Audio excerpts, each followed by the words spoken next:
Mr President, I rise to also speak in favour of the bill, but of course the Greens do have some concerns in that it doesn't go nearly far enough, and we'll be moving a number of amendments to strengthen the bill.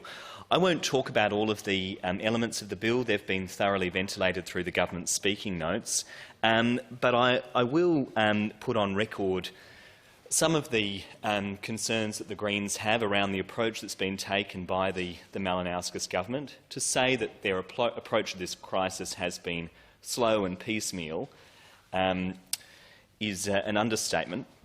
There is no denying, Mr President, that South Australia is in the middle of a full-blown housing crisis. People are struggling to find rental accommodation, and once they finally find it, they just cannot afford it. The statistics in this area are bleak, but even more devastating are the human stories. Every day we see numerous stories of renters who are evicted for no reason whatsoever. Their rent has been increased for no reason. They have had poor maintenance standards in their homes. We know that winter is now upon us, and many will be living in properties that have substandard energy standards. Housing is a fundamental human right, Mr President. Everybody deserves a decent home, regardless of their location, their income, their employment or their health. What we're seeing at the moment in our country is very disturbing, because rent is increasing faster than wages, and the Greens have been calling for the power balance between landlords and renters to be addressed. This bill is a very small step forward to protect renters, but it does not go far enough. Every week there's a new report on the concerning statistics about the number of people queuing for rental homes due to low vacancy rates and the increase in rent faced by renters. On the 17th of May, Mission Australia released its Homelessness and Stable Housing Impact Report, which demonstrated that there was a 103% increase in people in impoverished homes, tents and rough sleeping, with a 40% increase of people living in short-term and temporary accommodation. This shows us what happens when people are in desperate need. But the housing crisis is actually impacting across all sectors of society and all demographics. The median rent of houses in SA has increased by 25% over 2 years. Over the same period, the cost of renting a flat has increased by 18%, and in 2022, wages grew by only 3.5%. Anglicare's rental affordability snapshot of the 18th of March this year reveals that 0 rental properties are affordable and available for a single person receiving job seeker, youth allowance or a parenting payment. Just 2 rental properties were affordable and available for a couple receiving job seeker, and only 9 properties were affordable and available for a single person trying to live on the minimum wage in our state. Now, the Greens do welcome the review that the Malinauskas government has been conducting into the Residential Tenancies Act. A few of the speakers on behalf of the government have referenced a roundtable that I was invited to attend.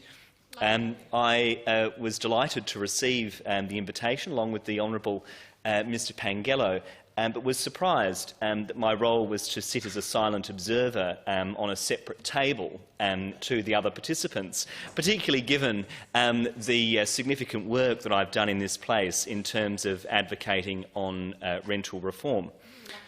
As many in this place know, I do hold concerns about the secrecy that has surrounded this review, with the submissions and the report remaining secret. And I have a motion before this chamber to call on the government to release this information. If people have gone to the effort of making a submission, and I disclose to you, Mr President, that the Greens made a submission, I made a submission on behalf of the Greens, but if members of the community have actually gone to the effort to make a submission to an inquiry, surely they should have this published on a government website. Surely they should have access to the report and the findings of the review. And months have passed. We still do not know what the review concluded. We still do not know what the key recommendations are.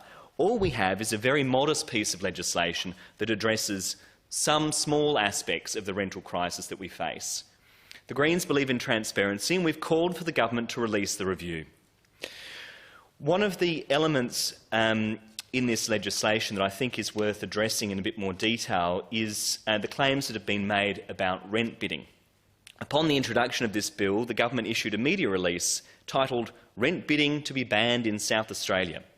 And the Minister, Andrea Michaels, was quoted as saying, "The practice of rent bidding unfairly drives up prices and is contributing to the current rental crisis by making it more and more difficult for South Australians to find affordable rental accommodation." I agree with the Minister that rent bidding should be stamped out. Sadly, this bill does not achieve that objective. What the bill does is it stops landlords or agents from soliciting rents above the asking price, and we welcome that. But it doesn't prevent renters who can afford it from offering above the asking price. It doesn't prevent landlords or real estate agents from accepting a higher offer. Effectively, the bill only addresses half of the problem of rent bidding. It does not ban it outright. It's a case of being all sizzle and no sausage. To properly address the practice of rent bidding, I'll be moving an amendment to ensure that no offers above the asking price can be accepted. This will ensure that renters know what they're getting into when they're applying for a rental property and would effectively ban rent bidding, which the government claims was their intention. We do welcome the focus of this bill on protecting renters' data, and we are very pleased with the work that the government has done in that regard. Members will recall there's been some media reportage around breaches of personal information recently, and in order to rent a property, renters are required to give over a substantial amount of their personal information. And at a forum I held in the Inner West on renting, many people spoke to me about the concerns they had about supplying their personal information to landlords, agents and third-party apps when they're not given any indication around how that information will be protected. One renter said to me that it was unreasonable to have to give a prospective landlord their car registration number, their dog chip number and other personal information before they had even been granted a lease on the property. And if they do end up renting the property, what happens to their data, Mr. President? This bill does ensure that renters' personal information must be destroyed after a stated amount of time, depending on their circumstances. Additionally, this bill allows for certain types of information to be prescribed, in effect ensuring that a prospective landlord or agent cannot ask for certain kinds of personal information. And we welcome that, and I commend the government for taking that step. But it's worth noting here some of the concerns that have been expressed by the sector in terms of the approach the government has taken. A number of organisations have been calling for more protections other than just the meagre action that the government is taking on rent bidding. Organisations such as Shelter SA, SACOS, the Anti-Poverty Network and RSPCA have all made submissions calling for reforms to make rentals more pet-friendly, the abolition of no-cause evictions, an opportunity for a tenant resource organisation to be established, minimum energy efficiency standards, mandatory disclosure of how much a property will cost to run, and, of course, vacancy taxes. And to address these calls on behalf of the housing sector, I intend to move a number of amendments at the committee stage. In addition to the amendment that I've already foreshadowed to ban rent bidding, I will also be moving amendments to require landlords to disclose conflict of interest.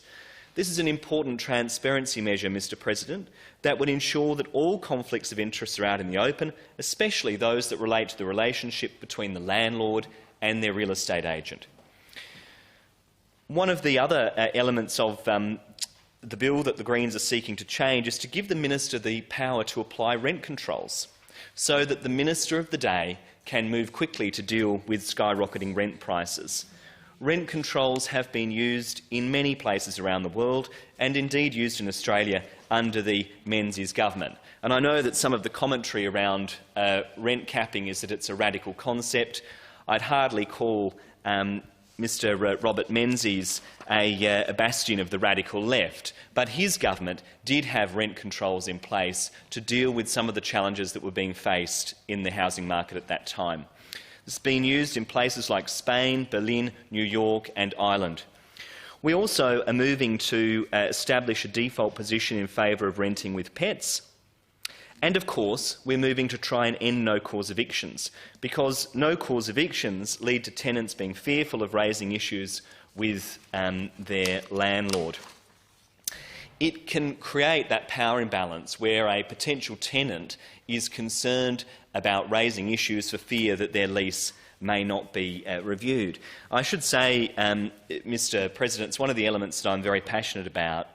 These days I own my own home, but I lived in a rental for years. I was in the rental market for about 15 years after I finished university, up until I was in my mid-30s. And during that time, I experienced a number of issues with rental tenancies that were less than satisfactory. Issues such as toilets not working, holes in ceilings that were bringing mould into the home, problems with gas connections in the property. I even lived in a place that had a rat infestation at one point. And one of the real challenges that we faced as renters in that system was the fact that the landlord held all of the cards and always had the Damocles sword hanging over the tenant to say, well, if you kick up too much of a fuss, we may not renew your lease at the end. And that's one of the reasons why banning no-cause evictions is so important. Sadly, it's not a feature of the government's bill, but the Greens have an amendment to put it in. We're also wanting to establish an independent tenants advocacy organisation, or a tenants advocate. We think that's really important, and we're proposing that that could be funded from the interest on bond money, and we have an amendment to seek to do that. Such organisations already exist in other jurisdictions, in New South Wales, the ACT, Victoria and Queensland.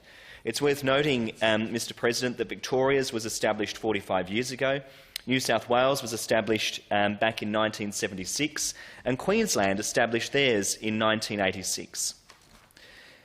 These could play a really important role in advocating for tenants, particularly at a tribunal level, and also pushing for research and awareness raising around some of the issues that renters face in our system. So, just to recap, Mr. President, we welcome this bill, we welcome the fact that the government is taking some action, but they are not going nearly far enough. And I'm moving a range of amendments to try and beef up this bill so that we see renters being given the protections that they deserve. I do indicate I plan to call divisions on my amendments. I appreciate members of this place that have spoken to me about the position of their respective parties. I regret that no one from the government has let me know their approach to the Greens' priorities.